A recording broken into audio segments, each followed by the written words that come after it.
Dear Patriots, before the news starts, please subscribe to our patriotic channel by clicking the subscribe button. Give us a thumbs up to this video. Don't forget to leave your opinion below in the comments section. Share the news on Facebook and Twitter so you friends see it. Thank you. Top Florida official spills beans on voter fraud. The Democrats don't want this getting out. President Trump refuses to back down from the claims that illegal aliens voted in the election. This will not be seen on the mainstream media. This is the kind of news that Anderson Cooper has nightmares about. What you are about to read will kill the liberal narrative. According to the Daily Signal, Broward County Elections Supervisor Brenda Snipes is defending her office against a lawsuit brought by the American Civil Rights Union. According to the case, the rolls are inflated with noncitizens and felons and other ineligible voters. On July 31, the South Florida Sun Sentinel reported that Snipes acknowledged the processes her office has been using aren't perfect and that some noncitizens and felons have voted despite not being eligible, especially right before major elections, when groups are actively registering new voters. She then said that the statement was blown out of proportion. Snipes is an ally of Hillary Clinton and met with her during the election, says the Miami Herald. The mainstream media will not show this. Share this everywhere and comment Trump was right below this. Together we can beat them.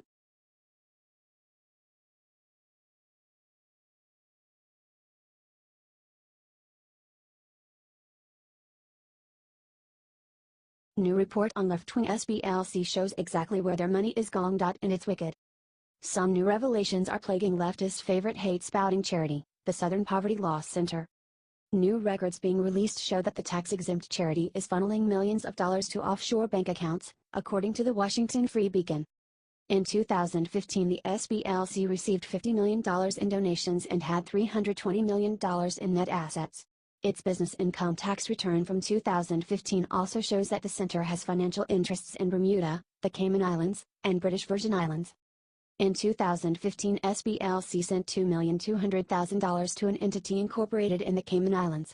Another $2,200,000 was sent to a different fund in the Cayman Islands, a fund with exactly the same address as the first fund. The Free Beacon interviewed Amy Sterling Castle, CEO of consultative firm Pacific Human Capital. She said of these revelations, "I am stunned to learn of transfers of millions of offshore bank accounts. It is a huge red flag and would have been completely unacceptable to any wealthy, responsible, experienced board member who was committed to a charitable mission who I ever worked with." But the rabbit hole goes even deeper. Top executives at this charity make six-figure incomes while spending comparatively little on legal services to help the poor and disempower their supposed mission. They have 75 lawyers on their staff but had only spent $61,000 on legal services in 2015. The SPLC is known for producing a hate map of organizations it calls domestic hate groups. This list includes conservative organizations in the mainstream right next to neo-Nazi and white nationalist groups. Pacific Justice Institute, a pro bono legal service provider working to defend civil liberties, was put on the hate list. CEO Brad Dacus said this. Why is the Southern Poverty Law Center doing this? It's simple.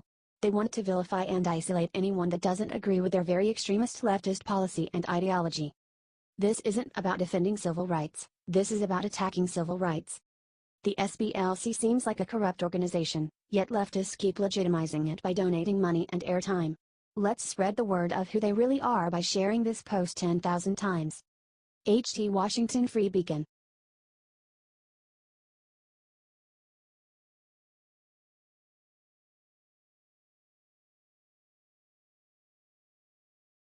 While everyone was watching Trump, no one noticed Melania's incredible offer to all victims of Harvey.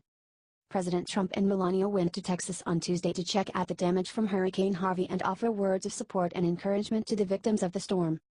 President Trump gave a rousing speech detailing how the federal government is doing the utmost to help the disaster, working with state and local authorities to make aid as effective as possible. Less publicized was Melania Trump's statement about the event, a sensitive piece in which she offered to do anything she could to help those in need after Harvey. The effects of Hurricane Harvey will be felt in Texas, Louisiana, and other parts of the country for many months and years to come.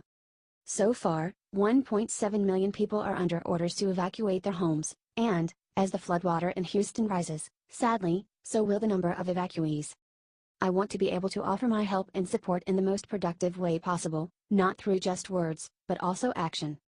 What I found to be the most profound during the visit was not only the strength and resilience of the people of Texas, but the compassion and sense of community that has taken over the state.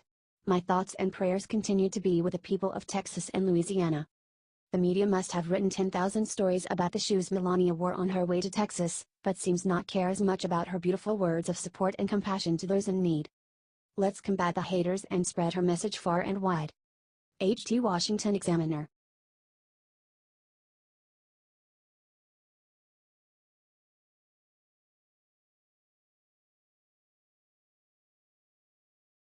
Reporter just attacked Trump over hurricane. What Sarah Sanders said next blew her mind.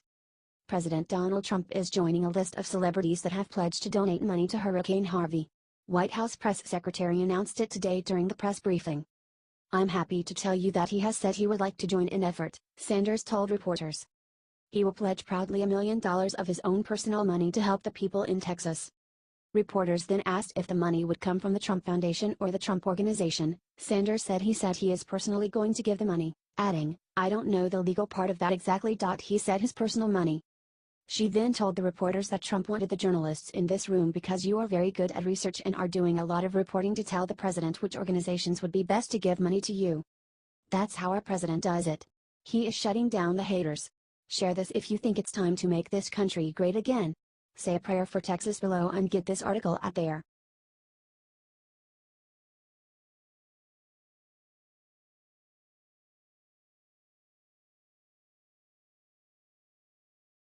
One of the people in this photo found dead, body pulled from the Potomac. Media silent. Federal agent Kurt Smollett was found dead after going missing on Monday. His body was pulled from the Potomac on Wednesday. Smollett was a diplomatic security special agent with the State Department, according to WEO.com. This is sad. He was pulled from the Potomac on Wednesday. The cause of his death is unknown. Smollett was a 1998 Dayton Police Academy graduate and was a member of Condoleezza Rice's security team, according to WEO. According to D.C. Metro Police, Smollett was seen on Monday, August 28, within the vicinity of the 600 block of Water Street, Southwest. It's sad that he has passed. He was described as white with brown hair, brown eyes, 5 feet 8 inches and 190 pounds. Christian Sherman, the Deputy Assistant Secretary of State and Assistant Director for International Programs, gave the following statement to Sparrow News on Thursday. It is with great sadness that I share with you the news of the death of Diplomatic Security Special Agent Kurt Smollett. Kurt was found deceased today and the DS, Diplomatic Security Agency, is working closely with local authorities to investigate the circumstances of his death. Please keep the Smollett family in your thoughts and prayers during this difficult time. Share this if you think that it's time to drain the swamp. There is something fishy going on in Washington. We need to stop the calendar and drain the swamp. The people that are fighting for socialism or whatever in our government must be stopped.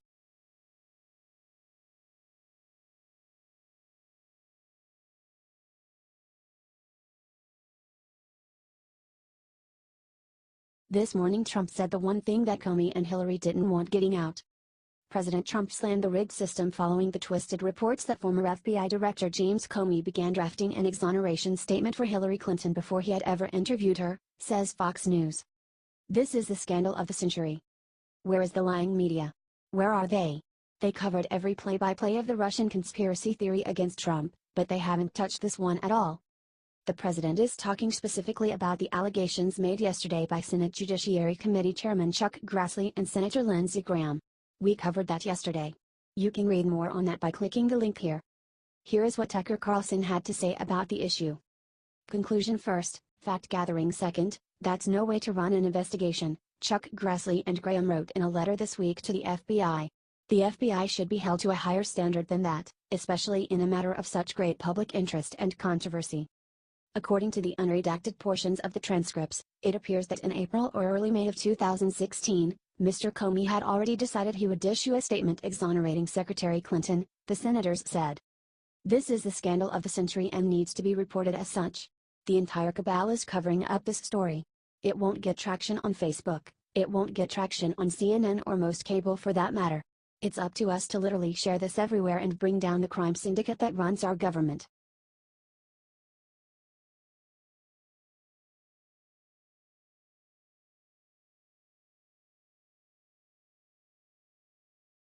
Right after left claim Mattis turn on Trump, Mattis stuck them down with just one sentence. The media has been trying to pick a fight between President Trump and Secretary James Mattis since the beginning because they know Mattis is a great military leader and he and Trump are very close. This week alone they tried to say Mattis contradicted Trump when he said diplomatic options were never off the table. Earlier that day Trump said talk with North Korea was over. The media left out one huge piece though. Mattis said he never contradicted Trump and the US is not talking to North Korea right now. Mattis fired back at the nosy reporters on Wednesday who wanted to know why he turned on Trump with something fierce. I was asked if there were any diplomatic efforts left, and I said, of course. Diplomatic can include economic sanctions, United Nations, not just talking. It didn't contradict anything the president said. We're not talking to the North Koreans right now. Even better, when the reporter said Mattis' statement was widely interpreted to contradict Trump, Mattis hit back with, then it was widely misinterpreted. So it looks like it was actually the media and not Trump who were trying to force us into a war with North Korea while also tearing apart the White House. They should be ashamed. This right here is just another example of why President Trump trusted the military to Secretary Mattis in the first place. Mattis stands by the president and the president trusts his decision making. It's that simple. Let's help rectify this nasty smear campaign by getting this shared to all Republicans and show Mattis and Trump stand together completely.